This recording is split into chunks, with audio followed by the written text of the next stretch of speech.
Hello പ്രിയപ്പെട്ട കൂട്ടുകാരെ, എന്തൊക്കെയുണ്ട് വിശേഷം? ഞാൻ അനിതയാണ് കേട്ടോ. മീ ആൻഡ് മൈ ഡിയേഴ്സ് ചാനലിലെ അനിതയാണ്. എന്തൊക്കെയുണ്ട് വിശേഷം? എല്ലാവർക്കും സുഖമെന്ന് വിശ്വസിക്കുന്നു. നിങ്ങൾക്കെല്ലാവർക്കും എൻ്റെ സന്തോഷം അറിയിക്കുന്നു. എല്ലാവരും സുഖമായിട്ടിരിക്കട്ടെ എന്ന് പ്രാർത്ഥിക്കുന്നു.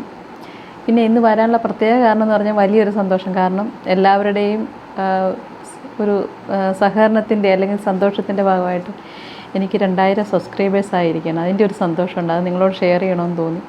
അതുകൊണ്ടാണ് ഒരു വീഡിയോ ചെയ്യാമെന്ന് വിചാരിച്ചത്. ഒത്തിരി നെഗറ്റീവ്സൊക്കെ ഉണ്ടെങ്കിലും നമ്മളുടെ ചെറിയ ചെറിയ കാര്യങ്ങളൊക്കെ കണ്ടിഷ്ടപ്പെടുന്ന ഒത്തിരി ആൾക്കാരുണ്ടല്ലോ എന്ന് ഓർക്കുമ്പോൾ ഒരു സന്തോഷം. അത് നിങ്ങളോടൊപ്പം ഷെയർ ചെയ്യാമെന്ന് വിചാരിച്ചു. പിന്നെ ഒത്തിരി ആൾക്കാരൊക്കെ കാണുന്നുണ്ടെങ്കിലും ലൈക്കൊക്കെ വളരെ കുറവാണ്. അപ്പം നിങ്ങൾ കാണുന്നവർ കുറച്ച് ലൈക്കൊക്കെ ചെയ്ത് കുറച്ച് കമൻറ്റൊക്കെ ചെയ്തൊന്ന് പ്രോത്സാഹിപ്പിക്കണേ. അങ്ങനെ ചെയ്യുമെന്ന് പ്രതീക്ഷിക്കുന്നു. ചെയ്യൂലേ? ചെയ്യണം കേട്ടോ. അങ്ങനെ ചെയ്താലേ നമുക്കൊരു സന്തോഷമാണ്. പിന്നെയും എന്തെങ്കിലുമൊക്കെ ഒന്ന് ക്രിയേറ്റീവായിട്ട് ചെയ്യാനൊക്കെ നമുക്ക് തോന്നുള്ളൂ. അപ്പം നിങ്ങളത് ചെയ്യുമെന്നുള്ള പ്രതീക്ഷയിലാണ് ഞാൻ. പിന്നെ എന്തുണ്ട് വിശേഷം? പ്രിയപ്പെട്ടവർക്ക് എല്ലാവർക്കും സുഖമായിട്ടിരിക്കുന്നില്ലേ? നിങ്ങൾക്ക് സുഖമെന്ന് വിശ്വസിക്കുന്നു. പിന്നെ നമ്മൾ ഇങ്ങനെ ലൈവിലൊക്കെ ഇടയ്ക്കിടയ്ക്ക് ഞാൻ ലൈവിൽ വരാറുണ്ട്. അപ്പോൾ നിങ്ങൾ ആരെങ്കിലും കാണാറുണ്ടോയെന്ന് അറിയത്തില്ല. മലയാളീസൊക്കെ വളരെ കുറച്ച്. എനിക്ക് ഗുജറാത്തിൽ നിന്നൊക്കെയുള്ള കുട്ടികളൊക്കെ എനിക്കൊന്നും മനസ്സിലായി പോലും ഇല്ല കേട്ടോ. നിങ്ങളൊക്കെ ലൈവിൽ വരുമ്പോൾ ഒന്ന് കയറി പ്രോത്സാഹിപ്പിക്കണേ. പിന്നെ നമുക്ക് സന്തോഷം ഉണ്ടായാലും സങ്കടം ഉണ്ടായാലും നമ്മൾ ഷെയർ ചെയ്യണമെന്നല്ലേ പറയുന്നത്. സന്തോഷം ഉണ്ടായിക്കൊണ്ട് ഷെയർ ചെയ്ത് കഴിഞ്ഞാൽ ഡബിളാവും. സങ്കടം ആയിക്കഴിഞ്ഞ് ഷെയർ ചെയ്ത് കഴിഞ്ഞാൽ പകുതിയാവും.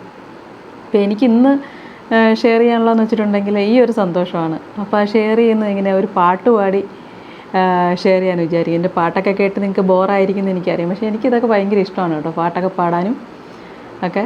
അപ്പോൾ ഒരു പാട്ട് പാടി നിങ്ങളെ ബോറടിപ്പിക്കാമെന്ന് വിചാരിക്കുന്നു.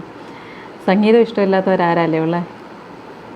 എന്നിട്ട് ഏത് പാട്ടാന്ന് വെച്ചിട്ടുണ്ടെങ്കിൽ നേരത്തെ 1983 അതായത് നമുക്കൊക്കെ 1-2 വയസ്സൊക്കെ ഉള്ളപ്പം ഇറങ്ങിയിട്ടുള്ള ഫിലിമാണ് നസീമ എന്ന് പറഞ്ഞ ഫിലിമിൽ ലാലേട്ടനൊക്കെ അഭിനയിച്ചിട്ടുള്ള ഫിലിമാണ്. ആ ഫിലിമിലെ എന്നിട്ടും നീ എന്നെ അറിഞ്ഞില്ലല്ലോ എന്നുള്ള സോങ്ങാണ്. അതിൽ ജോൺസൺ മാസ്റ്ററുടെയൊക്കെ സംഗീതം എപ്പോൾ കേട്ടാൽ കഴിഞ്ഞാലും ജാനകിയമ്മയുടെ ആ സൗണ്ട് കേൾക്കുമ്പോഴത്തേക്കും മനസ്സിനകത്തൊരു പ്രത്യേക ഒരു അനുഭൂതിയാണ്.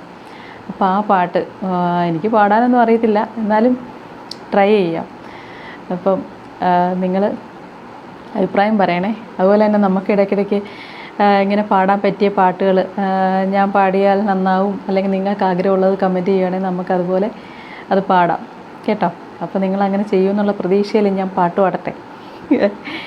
അധികം പറഞ്ഞ് മുഷിപ്പിക്കാതെ നിങ്ങൾ പാട്ട് പാടി അങ്ങ് രസിപ്പിക്കാം. ഓക്കെ.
സുന്ദര സങ്കൽപ്പ ചന്ദന വിശറി കൊണ്ട് വീശിയെന്നാൽ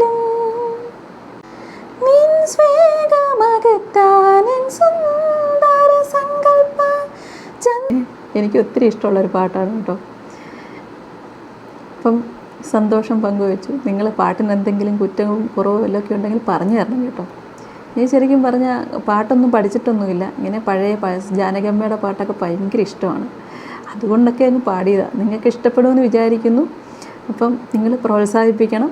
ഇനി ഏതെങ്കിലും പഴയ പാട്ടുകളിങ്ങനെ ഞാൻ പാടി കേൾക്കാൻ ആഗ്രഹമുണ്ടെന്നുണ്ടെങ്കിൽ പറഞ്ഞു കഴിഞ്ഞാൽ ഞാൻ ശ്രമിച്ച് പാടാൻ കേട്ടോ. നിങ്ങൾക്ക് വേണ്ടി പാട്ട് പാടുന്നതിൽ എനിക്ക് സന്തോഷമേ ഉള്ളൂ. അപ്പോൾ എല്ലാവരോടും ഒത്തിരി നന്ദി കടപ്പാടും ഒക്കെ അറിയിക്കുന്നു. കാണുന്നവർ കണ്ടാൽ മാത്രം പോരാ, ഷെയർ ചെയ്യാൻ പറ്റുമെങ്കിൽ ചെയ്യണം, റിക്വസ്റ്റാണ്. ഇഷ്ടപ്പെടുന്നെങ്കിൽ ലൈക്ക് ചെയ്യണം, ഇഷ്ടപ്പെട്ടാലും ഇഷ്ടപ്പെട്ടില്ലെങ്കിലും കമൻറ്റ് ചെയ്യണം. അപ്പോൾ ഒത്തിരി സന്തോഷത്തോടു കൂടി നിർത്തുകയാണ്. ഓക്കെ.